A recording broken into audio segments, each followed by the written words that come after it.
അൽഹംദുലില്ലാഹി റബ്ബിൽ ആലമീൻ നഹ്മദുഹു വനുസല്ലി അലാ റസൂലിഹിൽ കരീം അമ്മാ ബഅദ്. QLS ഖുർആൻ പഠന ക്ലാസ്സിലേക്ക് ഏവർക്കും സ്വാഗതം.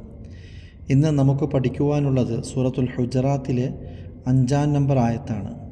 ഞാൻ പാരായണം ചെയ്യാം, നിങ്ങൾ ശ്രദ്ധിച്ച് കേൾക്കുക. അഊദു ബില്ലാഹി മിനശ് ശൈത്വാനിർ റജീം. വലൗ അന്നഹും സ്വബറൂ ഹത്താ തഖ്റുജ ഇലൈഹിം ലകാന ഖൈറൻ ലഹും വല്ലാഹു ഗഫൂറുർ റഹീം. ഈ ആയത്തിലെ തജ്വീദിൻ്റെ നിയമങ്ങൾ നമുക്കൊന്ന് ശ്രദ്ധിക്കാം. തജ്വീദിൻ്റെ നിയമങ്ങൾ കഴിഞ്ഞ 1-2 ക്ലാസ്സുകളിൽ ഞാൻ സൂചിപ്പിച്ചു. ഈ സാക്കിന നൂനിൻ്റെയും തൻവീനിൻ്റെയും ശേഷം വരുന്ന അക്ഷരങ്ങളെ പരിഗണിച്ച് 5 നിയമങ്ങളുണ്ട്. അതിൽ 2 നിയമങ്ങൾ നമ്മൾ പഠിച്ചു കഴിഞ്ഞു. ഒന്ന് ഇൽഹാർ. ഇൽഹാറിന് 6 അക്ഷരങ്ങളാണ്. ഹംസ്, ഹാ, ഐന്, ഹാ, ഗൈന്, ഹാ. ഈ 6 അക്ഷരങ്ങളിൽ ഏതെങ്കിലും ഒന്ന് സാക്കിന നൂനിൻ്റെയോ തൻവീനിൻ്റെയോ ശേഷം വന്നാൽ അവിടെ മണിക്കാതെ വ്യക്തമാക്കി വെളിവാക്കി ഓതണം. ഉദാഹരണങ്ങൾ കഴിഞ്ഞ പാഠത്തിൽ നമ്മൾ പഠിച്ചു. ഇതുപോലെ തന്നെയാണ് 2ാമത്തെ നിയമം ഇദ്ഗാം ബിഗുന്ന. ഇദ്ഗാം ബിഗുന്നയുടെ അക്ഷരങ്ങൾ നൂന്, വാവ്, മീമ്, യാ. എൻ്റെ ഉറക്കം എന്ന അർത്ഥം വരുന്ന നൗമി എന്ന അറബി വാക്ക് ഓർത്തു വച്ചിരുന്നാൽ ഇദ്ഗാമും ബിഗുന്നയുടെ ഈ 4 അക്ഷരങ്ങൾ നമുക്ക് മനഃപ്പാഠം പഠിക്കാം. നൂൻ, വാവ്, മീമ്, യാ. ഓക്കെ, ഇന്ന് നമുക്ക് പഠിക്കുവാനുള്ളത് 3ാമത്തെ നിയമമാണ് ഇദ്ഗാം ബിലാഗുന്ന. ഇദ്ഗാം ബിലാഗുന്നയ്ക്ക് 2 അക്ഷരങ്ങളാണുള്ളത്, ലാമ്, റാ. സാക്കിന നൂനിനോ തൻവീനിനോ ശേഷം ലാമോ റാഓ വന്നാൽ ചേർത്ത് മണിക്കാതെ പാരായണം ചെയ്യണം. മണിക്കാതെ ചേർത്ത് പാരായണം ചെയ്യാം എന്നും പറയാം. മണിക്കാതെ ചേർത്ത് പാരായണം ചെയ്യണം. നമ്മളിപ്പോൾ ഓതിയ സൂറത്തിൽ തന്നെ ഉദാഹരണങ്ങളുണ്ട്. ഒന്ന്, ലകാന ഖൈറൻ ലഹും. ഖൈറൻ ലഹും തൻവീനിന് ശേഷം ലാമു വന്നു. അവിടെ ഖൈറൻ എന്ന നൂനിനെ ലാമിലേക്ക് ചേർത്ത് ഖൈറൻ ലഹും, നൂനിൻ്റെ ഉച്ചാരണം വരികയില്ല, നൂന് ലാമിലേക്ക് ചേർന്നു, മണിക്കാതെ ഓതണം. ഖൈറൻ ലഹും. അതേപോലെ തന്നെ മറ്റൊരു ഉദാഹരണമാണ് ഇതേ ആയത്തിലുണ്ട്, വല്ലാഹു ഗഫൂറുർ റഹീം. ഗഫൂറുൻ എന്ന തൻവീനിന് ശേഷം റാ വന്നു. അപ്പോൾ ഗഫൂറുൻ എന്ന നൂനിനെ റായിലേക്ക് ചേർത്ത് ഗഫൂറുർ റഹീം മണിക്കാതെ ഓതണം. സാക്കിന നൂനിന് ശേഷം വരുന്ന ഉദാഹരണവുമുണ്ട്, മിർ റബ്ബിക വലം യകുൽ ലഹു കുഫുവൻ അഹദ്.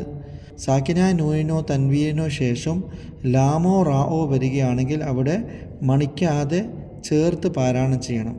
മണിക്കാതെ ചേർത്ത് പാരായണം ചെയ്യൽ അല്ലെങ്കിൽ ചേർത്ത് മണിക്കാതെ പാരായണം ചെയ്യുക, ഇങ്ങനെ 2 രീതിയിലും പറയാവുന്നതാണ്. ഇനി ഇൻഷാ അല്ലാഹ് ഈ ആയത്തിൻ്റെ അർത്ഥത്തിലേക്ക് വരാം.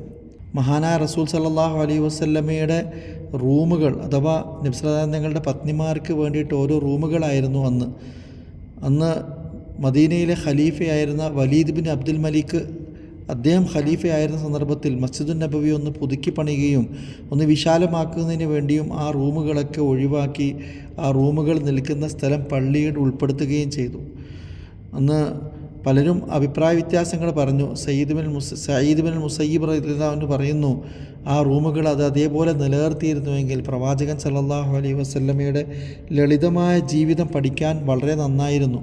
ഇന്നത്തെ ആളുകൾ സന്ദർശിക്കുമ്പോഴും മദീനയിലുള്ളതും മദീനയിൽ നിന്ന് പുറത്തുനിന്ന് വരുന്ന ആളുകൾക്ക് ലളിതമായ ജീവിതത്തെക്കുറിച്ച് പഠിക്കുവാനും അതവരുടെ ജീവിതത്തിന് അസറുണ്ടാക്കുവാനും കാരണമാകുമായിരുന്നു എന്ന് സഈദ് ബിൻ മുസയ്യിബ് റളിയല്ലാഹു തആല അൻഹു പറയുകയുണ്ടായി. ഏതായിരുന്നാലും ഈ സൂറത്തിന് ഹുജുറാത്ത് എന്ന് തന്നെ പ്രവാചകൻ സല്ലല്ലാഹു അലൈഹി വസല്ലമയുടെ വീടിനെ സംബന്ധിച്ച് പറഞ്ഞത് തന്നെ പ്രവാചകൻ്റെ ലാളിത്യത്തെ മനസ്സിലാക്കാവുന്നതാണ്.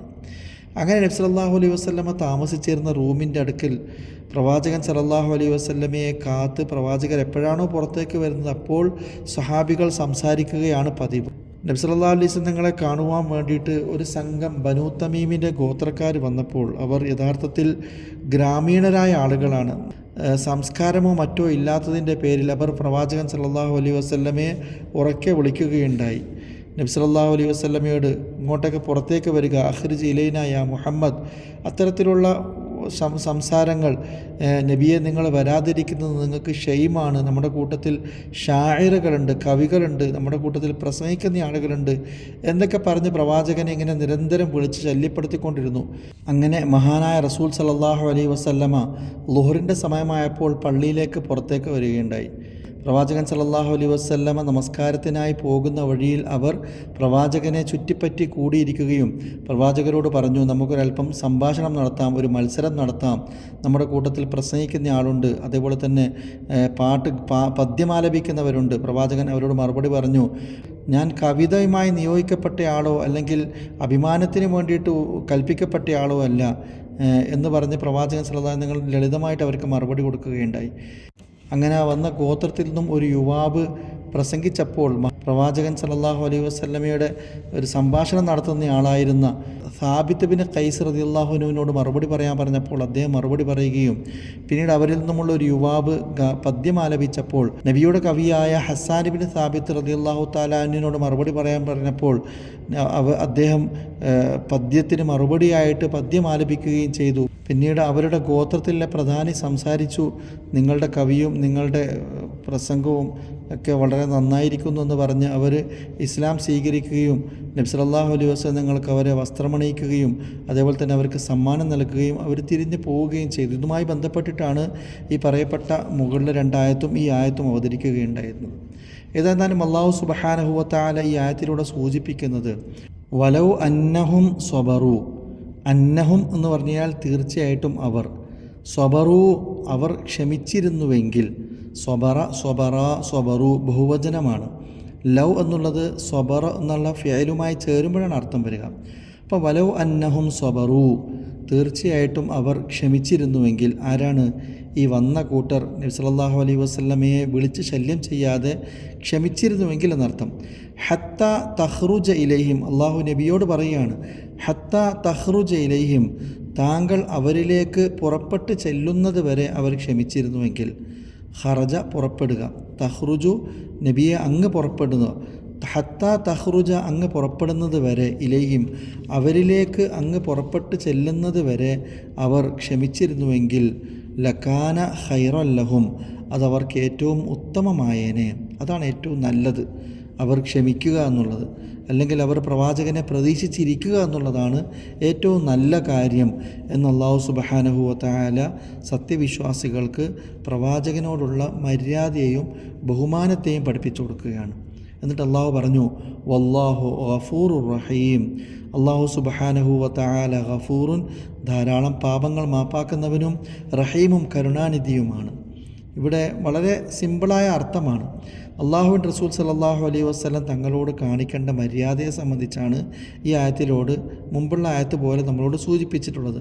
പ്രവാചകൻ സല്ലല്ലാഹു അലൈഹി വസല്ലമയുടെ റൂമിൻ്റെ അടുക്കൽ പോയി ഇങ്ങനെ ഒച്ചയും ബഹളവും ഉണ്ടാക്കരുത്, പ്രവാചകൻ വരുന്നത് വരെ നിങ്ങൾ ക്ഷമിച്ച് ഇരിക്കുക എന്നുള്ളതൊക്കെ ഒരു നേതാവിനോട് അല്ലെങ്കിൽ ഒരു പണ്ഡിതനോടുള്ള മര്യാദയായിട്ടാണ്, ബഹുമാനമായിട്ടാണ് അല്ലാഹു സുബ്ഹാനഹു വ തആല നമുക്കിവിടെ പഠിപ്പിച്ചു തരുന്നത്. ഈ ആയത്തിൽ 2-3 കാര്യങ്ങൾ ശ്രദ്ധിക്കാനുള്ളത്. ഒന്ന്, ക്ഷമയെ സംബന്ധിച്ച് പറയുന്നുണ്ട്. ക്ഷമ വളരെ പ്രധാനപ്പെട്ട ഒരു വിഷയമാണ്. ക്ഷമയെ സംബന്ധിച്ച് ചർച്ചയാണെങ്കിൽ നീണ്ട മണിക്കൂറുകൾ വേണം. ഏറ്റവും ചുരുങ്ങിയത് എന്താണ് ക്ഷമ എന്നുള്ളത് നബി സല്ലല്ലാഹു അലൈഹി വസല്ലം പറയുകേണ്ട ഒരു ഹദീസിലൂടെ, അസ്സബുറു സവാബുഹു അൽ ജന്ന, ക്ഷമയുടെ പ്രതിഫലം സ്വർഗമാണ്. അസ്സബുറു ലിയാഉൻ, ക്ഷമ വെളിച്ചമാണ്. പ്രവാചകൻ്റെ മറ്റൊരു ഹദീസിൽ കാണാം, നീ ക്ഷമിക്കുമ്പോൾ ഏറ്റവും പ്രയാസമുണ്ടായ ആദ്യ സന്ദർഭത്തിലാണ് ക്ഷമിക്കേണ്ടത്. അല്ലാഹു സുബ്ഹാനഹു വ തആല പറയുന്നു, ഇന്നല്ലാഹ മഅസ് സ്വാബിരീൻ, തീർച്ചയായിട്ടും അള്ളാഹു ക്ഷമിക്കുന്നവരുടെ കൂടെയാണ്. അതുകൊണ്ട് ക്ഷമ നമ്മുടെ ജീവിതത്തിൽ എപ്പോഴും മുറുകെ പിടിക്കണം. അള്ളാഹു പറയുന്നു, ഇന്നമാ യുവഫ സ്വാബിറൂന അജ്റുഹും ബിഗൈരി ഹിസാബ്, തീർച്ചയായിട്ടും ജീവിതത്തിൽ ക്ഷമ കൈക്കൊള്ളുന്ന ആളുകൾ അവർക്ക് അല്ലാഹു സുബ്ഹാനഹു വ തആല ഇഷ്ടം പോലെ പ്രതിഫലം, പൂർണ്ണമായ പ്രതിഫലം അല്ലാഹു സുബ്ഹാനഹു വ തആല നൽകുന്നതാണ്. അപ്പോൾ ക്ഷമക്ക് വലിയ പ്രാധാന്യത ഇസ്ലാമിലുണ്ട്. ക്ഷമയെ സംബന്ധിച്ച് ധാരാളം ആയത്തുകളുണ്ട്. ക്ഷമയെ പണ്ഡിതന്മാർ ഒരുപാട് വ്യാഖ്യാനിച്ച് പറയുന്നുണ്ട്, ഒരുപാട് വിഭജിച്ചും പറയുന്നുണ്ട്. അതിലേറ്റവും ചുരുങ്ങിയത് ഇങ്ങനെ മനസ്സിലാക്കാം, ക്ഷമ 3 തരത്തിലാണ്. ഒന്ന്, അള്ളാഹുവിൻ്റെ ഇതാഅത്തിൻ്റെ മേൽ ക്ഷമിക്കുക, അസ്സബ്റു അല ത്വാഅത്ത്. 2, അസ്സബ്റു അനിൽ മഅസിയ, കുറ്റകരമായ ഹറാമായ നിഷിദ്ധമായ കാര്യങ്ങളിൽ നിന്നും വിട്ടു നിൽക്കാൻ വേണ്ടി ക്ഷമിക്കുക. നമസ്കരിക്കാൻ വേണ്ടി പോകണമെങ്കിൽ നമുക്ക് ക്ഷമ വേണം. നോമ്പനുഷ്ഠിക്കണമെങ്കിൽ ക്ഷമ വേണം. നമ്മുടെ സമ്പത്തിൽ നിന്നും സക്കാത്തായിട്ട് നമ്മൾ കർമ്മങ്ങൾ ചെയ്യാൻ നമുക്ക് ക്ഷമ വേണം. അതാണ് അസ്സബ്റു അല ത്വാആത്ത്, വഴിപാടുകളുടെ മേൽ ക്ഷമിക്കുക. ഇതുപോലെ തന്നെ നിഷിദ്ധമായ കാര്യങ്ങൾ കണ്ടാൽ അത് നോക്കാതിരിക്കണമെങ്കിൽ, കേൾക്കുമ്പോൾ നമ്മളത് കേൾക്കാതിരിക്കണമെങ്കിൽ, കേൾക്കേണ്ട അവസരമുണ്ടാകുമ്പോൾ കേൾക്കാതിരിക്കണമെങ്കിൽ, അപ്രകാരം നമ്മുടെ മുമ്പിൽ ഭക്ഷണമായിട്ട് എന്തെങ്കിലുമൊക്കെ വരുമ്പോൾ അള്ളാഹു നിഷിദ്ധമാക്കിയതാണെങ്കിൽ അത് ക്ഷമയോടുകൂടി ഒഴിവാക്കണമെങ്കിൽ, ഇങ്ങനെ നിഷിദ്ധമായ കാര്യങ്ങളിൽ നിന്ന് വിട്ടു നിൽക്കണമെങ്കിലും നമുക്ക് ക്ഷമ വേണം. ഇതുപോലെ തന്നെ മൂന്നാമത്തെ ക്ഷമയാണ് അസ്സബ്റു അലൽ ബലാ, അല്ലെങ്കിൽ അസ്സബ്റു അല ഖദാരില്ല, അള്ളാഹുവിൻ്റെ വിധികളുടെ മേൽ ക്ഷമിക്കുക. ബലാ മുസീബത്തുകൾ ഉണ്ടാകുമ്പോൾ ക്ഷമിക്കുക. നമുക്ക് സാമ്പത്തികമായി പ്രതിസന്ധി ഉണ്ടാകുന്നു, നമുക്ക് ദാരിദ്ര്യമുണ്ടാകുന്നു, രോഗമുണ്ടാകുന്നു, ആരെങ്കിലൊക്കെ നമ്മിൽ നിന്നും മരണപ്പെട്ടു പോകുന്നു, ഇത്തരം ഘട്ടങ്ങളിൽ ക്ഷമിക്കുന്നതിനാണ് അസ്സബ്റു അലൽ ബലാ അല്ലെങ്കിൽ അസ്സബ്റു അല അഖദാരില്ല എന്ന് പറയുന്നത്. ഈ മൂന്ന് ക്ഷമയിലും ഏറ്റവും ശ്രേഷ്ഠമായ ക്ഷമ മൂന്നിനെ സംബന്ധിച്ചും പണ്ഡിതന്മാർ പറഞ്ഞിട്ടുണ്ട്. ചില പണ്ഡിതന്മാർ ഒന്നാമത്തെ ക്ഷമയായ അസ്സബ്റു അല ത്വാആത്താണ്, മറ്റു ചില പണ്ഡിതന്മാരല്ല, മഅസിയത്തിൽ നിന്നും വിട്ടുനിൽക്കാൻ വേണ്ടി ക്ഷമിക്കുന്നതാണ് ഏറ്റവും നല്ല ക്ഷമ, മൂന്നാമത്തതാണ് ചില ക്ഷമ എന്ന് പണ്ഡിതന്മാരുടെ അഭിപ്രായ വ്യത്യാസമുണ്ട്. ഏതായിരുന്നാലും ഈ മൂന്ന് തരത്തിലുള്ള ക്ഷമയും നമ്മൾ നമ്മുടെ ജീവിതത്തിൽ മുറുകെ പിടിക്കണം. അല്ലാഹു സുബ്ഹാനഹു വ തആല അങ്ങനെ ക്ഷമയോടുകൂടി കഴിയുന്ന ആളുകളിൽ നമ്മളെ ഉൾപ്പെടുത്തി അനുഗ്രഹിക്കുമാറാകട്ടെ. പ്രവാചകൻ സല്ലല്ലാഹു അലൈഹി വസല്ലമയോടുള്ള മര്യാദയെക്കുറിച്ചാണ് പറഞ്ഞത് എങ്കിലും പണ്ഡിതന്മാരോടും നേരത്തെ സൂചിപ്പിക്കപ്പെട്ടതുപോലെ നമുക്ക് വയസ്സിൽ മുതിർന്ന ആളുകൾ, പാണ്ഡിത്യത്തിൽ മുതിർന്ന ആളുകൾ, നമ്മുടെ നേതാക്കന്മാരായിട്ടുള്ള ആളുകൾ, നമ്മുടെ മാനേജർമാർ, ഇവരോടൊക്കെ നമ്മൾ ഈ തരത്തിൽ അവരുടെ അവസ്ഥയും കാര്യങ്ങളൊക്കെ മനസ്സിലാക്കി നമ്മൾ ക്ഷമിക്കുക എന്നുള്ളത് ഈ ആയത്തിൽ നമ്മൾക്ക് പഠിക്കുവാനുണ്ട്. ഏതായിരുന്നാലും അല്ലാഹു സുബ്ഹാനഹു വ തആല അവൻ്റെ കരുണയും അവൻ്റെ മഗ്ഫിറത്തും ലഭ്യമാകുന്ന കാര്യം കൂടിയാണ് ഈ ക്ഷമ എന്നുള്ളത് എന്നുകൂടി ആയത്ത് നമുക്ക് പഠിക്കാനുണ്ട്. അല്ലാഹു സുബ്ഹാനഹു വ തആല അവൻ്റെ കലാമിനെ ശരിയായ രീതിയിൽ പഠിക്കുവാനും ജീവിതത്തിൽ പകർത്തുവാനുള്ള തൗഫീഖ് നൽകി അനുഗ്രഹിക്കുമാറാകട്ടെ. വ ആഖിറു ദഅവാന അനിൽ ഹംദുലില്ലാഹി റബ്ബിൽ ആലമീൻ. അർത്ഥം മനസ്സിലാക്കി ഒരു പ്രാവശ്യം ഈ ആയത്ത് പാരായണം ചെയ്യുക ഇൻഷാ അല്ലാഹ്.